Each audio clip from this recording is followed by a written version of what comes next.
Hepinize tekrar merhaba arkadaşlar. Kripto Kurdu YouTube kanalına hepiniz hoş geldiniz. Ben Kripto Kurdu proje ekibinden Turaç. Bugün size Token Unlocks ismindeki kilit açılımlarını gösteren tokenlar üzerindeki ve bu kilit açılımlarının hangi oranda kimlere açıldığını ya da işte bir uçurum şeklinde mi yoksa bir lineer şekilde mi açıldığını gösteren bir site olan Token Unlocks'un kullanım detaylarını aktaracağım. İsterseniz videoya geçelim. Öncelikle Token Unlocks sitesine girdiğimiz zaman bu siteyi biz açıklamalar kısmına bırakacağız. İsterseniz siz de oradan girerek kullanabilirsiniz diyelim. İlk başta girdiğimiz zaman dediğimiz gibi bizi bu ekran karşılıyor. Burada projeleri en yakın açılış tarihlerine göre sıralamışlar zaten. En üstten başlayalım isterseniz siteyi anlatmaya. Öncelikle uçurum şeklinde kilit açılımı olanları sonraki 7 gündekileri gösteriyor ve burada sıraladıkları en yüksek dolar değerine göre açılışlarını bizi burada aşağı doğru sıralamış platform kendi. İkinci kısımda lineer bir şekilde açılacak kilit açılımlarını gösteriyor. Lineer bir şekilde dediğimizde doğrusal bir şekilde yavaş yavaş açılan kilit açılımlarına da biz lineer kilit açılımı diyoruz. Cliff dediğimiz uçurum açılışlarda bir anda yüklü bir şekilde kilit açılımlarının olmasına da biz Cliff Unlock şeklinde terimlendiriyoruz. Onun haricinde burada son eklenen tokenları ya da coinleri görebiliyoruz. Site bu şekilde ilk girdiğimiz zaman herhangi bir mail ile buraya kayıt sağlayabilirsiniz. Aşağı doğru indiğimizde burada izleme listesi projeler olarak görünüyor. Eğer bir hesap açtıysanız buraya atıyorum, şu an tamamen farazi gösteriyorum. Ben bu tokenları tutuyorsam buradan yıldızlıyorum. Benim ilgimi çeken tokenlar bunlar atıyorum. Burada watchlist'e gelerek, izleme listesine gelerek ben sadece ilgimi çeken tokenların ne zaman kilit açılacağını, sirkülasyonun ne kadar olduğunu, ne kadarın açık olduğunu falan direkt burada hızlı bir şekilde görüp herhangi bir şekilde burada arama yapmama gerek kalmadan buradaki izleme listemde görerek erişebiliyorum ben bunlara. Bunları geri çıkaralım buradan. Daha sonra burada projelere geldiğimiz zaman dediğim gibi kilit açılımı en yakın olanları biz en üstte görüyoruz. Örneğin OneInch'in 7 saat 30 dakika sonra bir kilit açılımı gerçekleşecekmiş.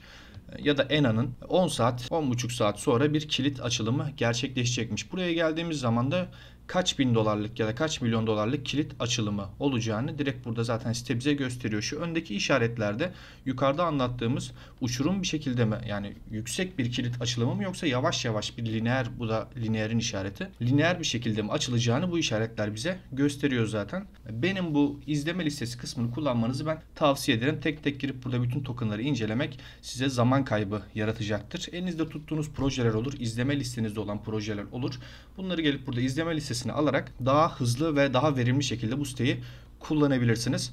Aşağı doğru indiğimizde süresi artarak devam ediyor token açılımlarının. İsterseniz burada ben ne kadar açılacağı benim için önemli diyorsanız da gelip buradaki emisyon kısmına basabilirsiniz. Buna bastığınız zaman da en yüksek dolar karşılığı olarak açılacak olanları buradan aşağı doğru listeleyebilirsiniz. Bu tarihsel olarak değil, yüksek dolar karşılığı olarak bize listeleyecektir. Ya da işte ben token'ın ne kadarın açıldığına bakacağım diyorsanız gelip buraya buna basabilirsiniz. O token'ın yüzde kaçının açılacağını burada görmüş olabilirsiniz bu sayede. Örneğin burada ENA'nın herhangi bir verisi daha girilmemiş, yeni olarak buraya eklendiği için. NEO'nun daha %5'i açılmış, Stark'ın daha %7,8'i açılmış gibi değerlendirebiliriz. Burada siteyi yenileyelim, normal haline geri dönelim. Döndüğümüz zaman burada size anlatacağım 2-3 metrik var. Onlar içinde ENA, şu ENA'yı ve en alttaki KDA'yı seçtim. Bunu seçmemin sebebi de KDA'nın lineer bir şekilde açılacak olması.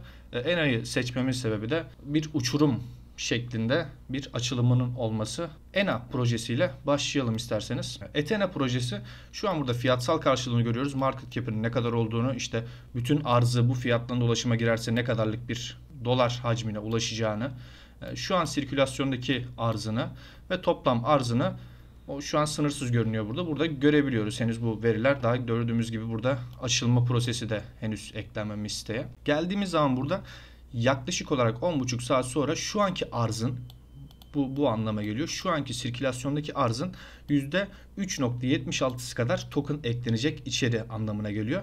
Bu da yaklaşık olarak 53,5 milyon ENA'ya tekabül ediyor. Bunu da dolar karşılığı olarak burada görüyoruz. Bu bir, az önce de anlattığım gibi, uçurum bir şekilde kilit açılımı anlamına geliyor. Peki bu uçurum kilit açılımları nedir? Bu aşağı geldiğimizde burada token ekonominin ileriki dönemlerde nasıl açılacağını bize gösteren bir grafik karşılıyor bize. Eğer şöyle keskin bir çizgiler şekilde, bir atıyorum burada görüyoruz, keskin bir çizikler şeklinde kilit açılımları gerçekleşiyorsa biz buna uçurum, cliff ya da token açılımı diyoruz.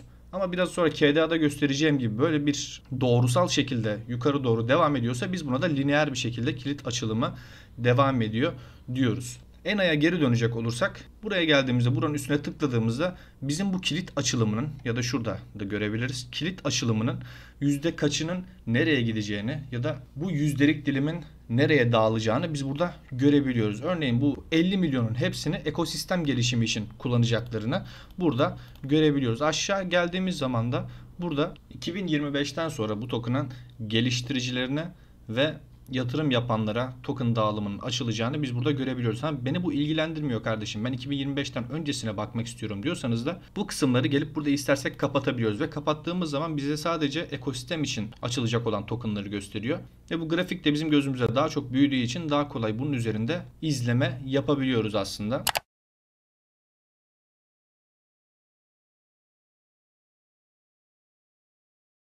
Daha aşağı indiğimiz zaman da grafiksel olarak gördüğümüz kilit açılımı detaylarını burada yazılı olarak da görebiliyoruz aslında. Örneğin yatırımcılar için burada %25'inin zaten token çıktıktan 1 yıl sonra 3 yıl boyunca aylık olarak yavaş yavaş açılacağını bize yazılı olarak da söylemiş. Burada grafikten ben çok anlamıyorum. Ben bunu yazılı görmem gerekiyor diyorsanız da gelip bu kısmı okuyabilirsiniz isterseniz. Peki bundan bizim çıkarmamız gereken sonuç ne olmalı? Bu uçurum kilit açılımlarında gördüğümüz gibi çok sert bir şekilde yüksek bir arz dolaşıma giriyor. Yaklaşık şu anki arzın %4'ü dolaşıma girecek. Bu herhangi bir şekilde bir al ya da sat emaresi görmemeli sizin için. Tabii ki çok yüksek olur bu, atıyorum. Sirkülasyondaki sapların %60'ı, %50'si, %40'ı kadar bir kilit açılımı gerçekleşecektir. Burada biraz daha oturup üzerine analiz yapabilirsiniz ama %2, %3'lük kilit açılımları fiyatı aşırı derecede etkilemeyecektir. Bunu sadece herhangi bir analiziniz vardır. Bunu destekleme görevinde kullanabilirsiniz. O analizinize gelip burada bir de Token Unlock sitesinden bakarsınız. Bunun kilit açılımı da varmış. Ben düşüş bekliyordum. Kilit açılımı da buna negatif bir yön verebilir. Ben biraz daha dikkatli olayım şeklinde düşünebilirsiniz bu tokenlar üzerinde. İkinci olarak KDA'ya, Cadena'ya baktığımız zaman da burada yine aynı şekilde az önce anlattığım kısımlar bulunuyor. Şu anki arzın yaklaşık olarak %32'si sirkülasyona girecekmiş Cadena tarafında da. Bu lineer bir açılım olduğu için bir tık daha diğer uçurum açılıma göre daha sürece bağlı devam edecektir. Bir alçalış ya da düşüş gerçekleşecekse o token üzerinde. Çünkü yavaş yavaş tüm süreçte hani bir anda çok yüksek bir açılım yerine günden güne yavaş yavaş artarak bir açılım gerçekleşiyor. Bu da bir anda bir fiyat hareketinden ziyade yavaş yavaş o token'ı düşürecek ya da yavaş yavaş o token'ı çıkaracaktır. Bu da lineer kısmı da bu şekilde düşünebiliriz aslında. Onun haricinde anlattığım kısımlar tamamen diğer ENA projesiyle arayüz olarak aynı. Gelip buraya bu projenin hangi kısımlara kilit açılımı yapacağını görürsek de Cadena bir mining için yaklaşık olarak günde 50 bin dolarlık bir mining ücreti varmış. Bunun için bir token açılımı gerçekleşiyor ve platform içinde yaklaşık 57 bin dolarlık günlük olarak bir token açılımı sağlıyor. Buraya baktığımız zaman da şu anda kilidi açılmış %27'lik bir kısım bulunuyor. Henüz kitle olan %24'lük bir kısım var. %48'i de henüz açıklanmamış nereye harcayacakları. Şu an ilk bu kısmın tamamlanmasını bekliyordur proje büyük ihtimalle. Bu kısmın tamamen açıldıktan sonra bu kısım hakkında da bilgi sahibi olacağızdır. Öyle düşünüyorum. Onun haricinde bu kısımda da anlatacağım başka bir durum yok. Token Unlock sitesini bu şekilde kullanabilirsiniz. Dediğim gibi bunun şöyle dezavantajları da var.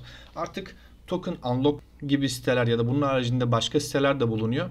Artık en alt kullanıcının bile bunu erişebileceği bir düzeye geldiği için market maker'lar ya da fiyat yapıcılar bunları artık herkesin bildiğini düşündüğü için normalde yüksek bir kilit açılımı gerçekleşecek. Atıyorum meme coin'de yaklaşık 2 gün sonra 130 milyon dolarlık bir kilit açılımı gerçekleşecek. Bu da fiyatın yaklaşık olarak %33,5'una tekabül ediyor. Normalde sağlıklı olarak baktığımızda bu bir düşüş emaresi olarak görünüyor. Ama artık market maker'lar, piyasa yapıcılar bunu bildiği için, insanların bu token üzerinde düşüş beklediğini bildiği için sizi terste bırakmak için o token'ı yükseltebilirler. Artık böyle riskler de işin içinde. Bunları da asla unutmamamız gerekiyor diye düşünüyorum ben. Bu site yaptığınız analizi bir destekleyici unsur olarak kullanmanız her zaman daha iyidir. Sakın ama sakın buradaki verilere bakarak tamam bu meme'in işte %33'lük kilidi açılıyor bu kesin düşer deyip herhangi bir şekilde işleme girmenizi ben asla önermiyorum. Burada gösterdiğim tokenlar da tamamen rastgele seçtiğim tokenlar. Hiçbir şekilde elimde tuttuğum ya da bir yatırım tavsiyesi olarak gösterdiğim tokenlar değil. Burada görüp verileri en sağlıklı bulduklarımı rastgele seçtim ben. Burada size göstermek için. Bunu da belirteyim. Token Unlock sitesiyle ilgili anlatacağım başka bir durum bulunmuyor. Umarım faydalı güzel bir video olmuştur. Umarım beğenmişsinizdir. Videoyu beğendiyseniz eğer aşağıdan kanala abone olup like atmayı da lütfen unutmayın. İzlediğiniz için teşekkür ederim. İyi günler.